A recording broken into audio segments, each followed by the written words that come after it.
Boker Tov, quand Yaakov va à la rencontre de son frère Esav, il dit aux envoyés de dire à Esav, Kotomru l'a donné à Esav, Ko amar avdecha Yaakov, im Lavan garti, vaechar adata. J'ai habité avec Lavan 20 ans et maintenant je retourne. Im Lavan garti. Rashi il dit c'est quoi garti? Garti, il y a en hébreu, le- la racine c'est quoi? C'est guerre. J'étais réfugié, j'étais un clandestin. Garti, j'avais qu'une carte séjour. Je ne suis pas devenu citoyen. Donc tu n'as pas à être jaloux de moi. Papa a fait une bénédiction que je gouvernerai la terre.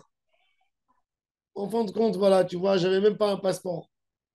Alors tu n'as pas à être jaloux de moi sur la bénédiction de papa qui s'est jamais réalisée.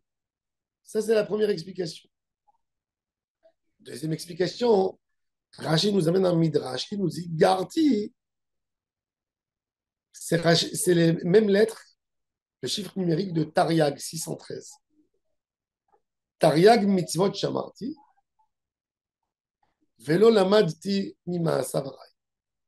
Ces deux explications de Rachid, si on les contrôle, elles se contredisent à 100%, sont opposées une à l'autre, les explications, mais d'une manière terrible. Puisque pour la première explication que Rachid nous mentionne, c'est-à-dire que Yaakov veut faire pitié de lui-même, donner une impression à Esav qui n'a rien obtenu.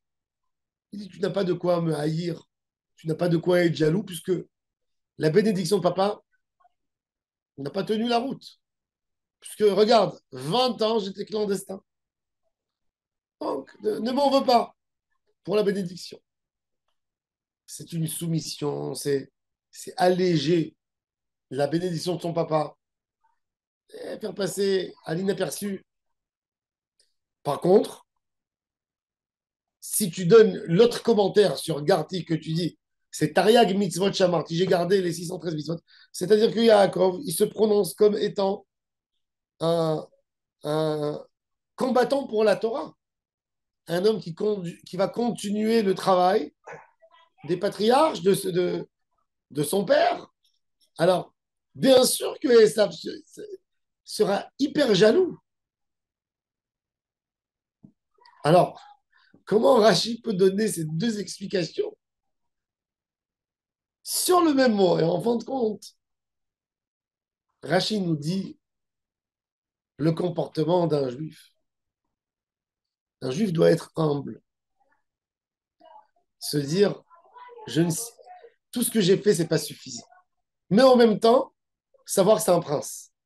En même temps, avoir une satisfaction, une sorte de fierté, pas, pas de la gava, pas de l'orgueil, mais une fierté.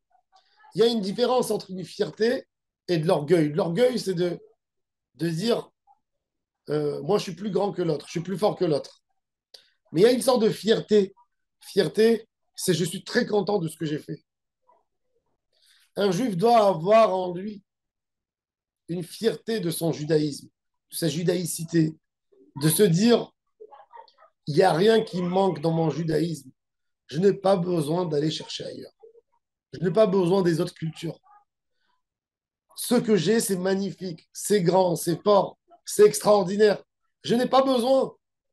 Ça, c'est le Tariag Mitzvot Shamarti. Mais il me l'a garti que j'étais petit, c'est d'être humble, de se dire peut-être je n'ai pas fait assez. Si j'ai une inquiétude, c'est que je n'ai pas fait assez, c'est que je n'ai pas obtenu assez.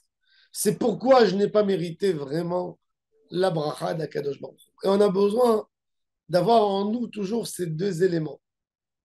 C'est comme un rave qui a dit à ses élèves que tout homme a besoin d'avoir deux paires de lunettes. Une paire de lunettes qui fait grand, qui fait un effet loupe pour tout, et une qui rapetissit.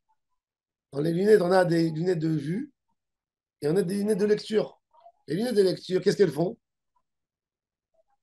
Elles font grandir les lettres. Les lunettes de vue, elle rapetissent.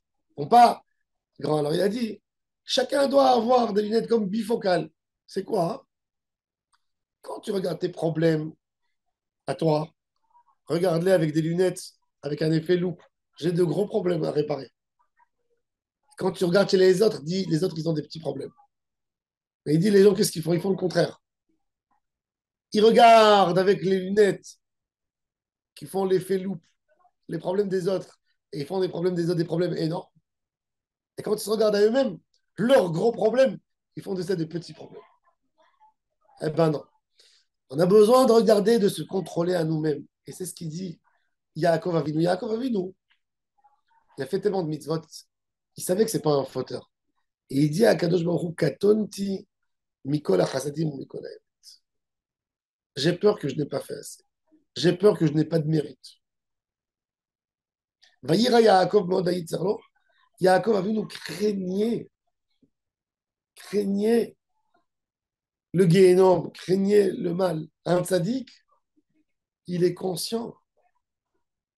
Quelle est la force du mal? Des fois, un homme dans la vie, il se dirige normal. Vous savez, normal, c'est-à-dire il fait sa vie. Il y a des gens à côté de lui qui se vexent des choses qu'il a fait. Pour lui, qu'est-ce que tu veux de moi? Pourquoi tu te vexes? Je vis ma vie normalement. Je t'ai rien fait. Il n'est pas conscient de ce qui se passe à côté de lui. Il n'est pas conscient que quand il marche, il fait mal à un, il fait mal à l'autre. Yaakov Avinu, justement, un tzaddik comme Yaakov, il se pose la question, est-ce que dans mon quotidien, est-ce que je n'ai pas fait du mal à quelqu'un? Toi, tu m'as fait que du bien. Toi, tu es là pour me surveiller, pour me garder jusqu'au dernier détail. Et moi, est-ce que je fais attention de cette même manière par rapport aux autres, par rapport à toi? Et ça, c'est ce que l'homme a besoin de penser. Tout le temps, on a besoin d'être là-dedans. C'est un débat d'une vie. On n'a pas besoin de se dire, on est magnifique. Non. Une fierté, oui. Une fierté d'être content de ce qu'on fait pour nous motiver à faire d'autres choses. Mais pas pour nous dire qu'on est les meilleurs. Non. Ça, non. Toujours s'améliorer. Pourquoi? Quand tu es humble, tu dis, garde, je suis qu'un réfugié. Mais en même temps, pour t'encourager à rester là-dedans, il faut une fierté. Ce que j'ai fait, c'est bon, donc je dois continuer à le faire. Et ça marche ensemble. C'est pas quand c'est dire j'ai fait avant quelque chose de bien, maintenant j'ai plus besoin de faire, c'est de l'orgueil. Fierté, c'est pour m'encourager à rester bien. Et c'est ce que Yaakov Avinu utilise. En parlant avec Esav, il dit à Esav, j'étais réfugié, mais en même temps j'ai une fierté de ce que je fais. Je ne regrette pas mes mitzvot. Je ne regrette pas mes bonnes actions. Et quand Esav il voit ça, il a peur. Parce que quelque part, il voit que Yaakov Avinu est resté avec cette même pureté d'esprit qu'il a quitté la maison de son père. C'est resté le même. C'est resté un gentil, c'est resté un homme, un dévoué, c'est resté une bonne personne. Ça, c'est les deux éléments qu'on a, les deux dimensions qu'on a dans Im Lavan Garti. C'est ce qu'il dit. Et avec ça, quelque part, Esav comprend que Yaakov est resté toujours fort, magnifique et grand, et il mérite la bracha que son papa lui a donnée. Baruch Adonai Leolam. Amen.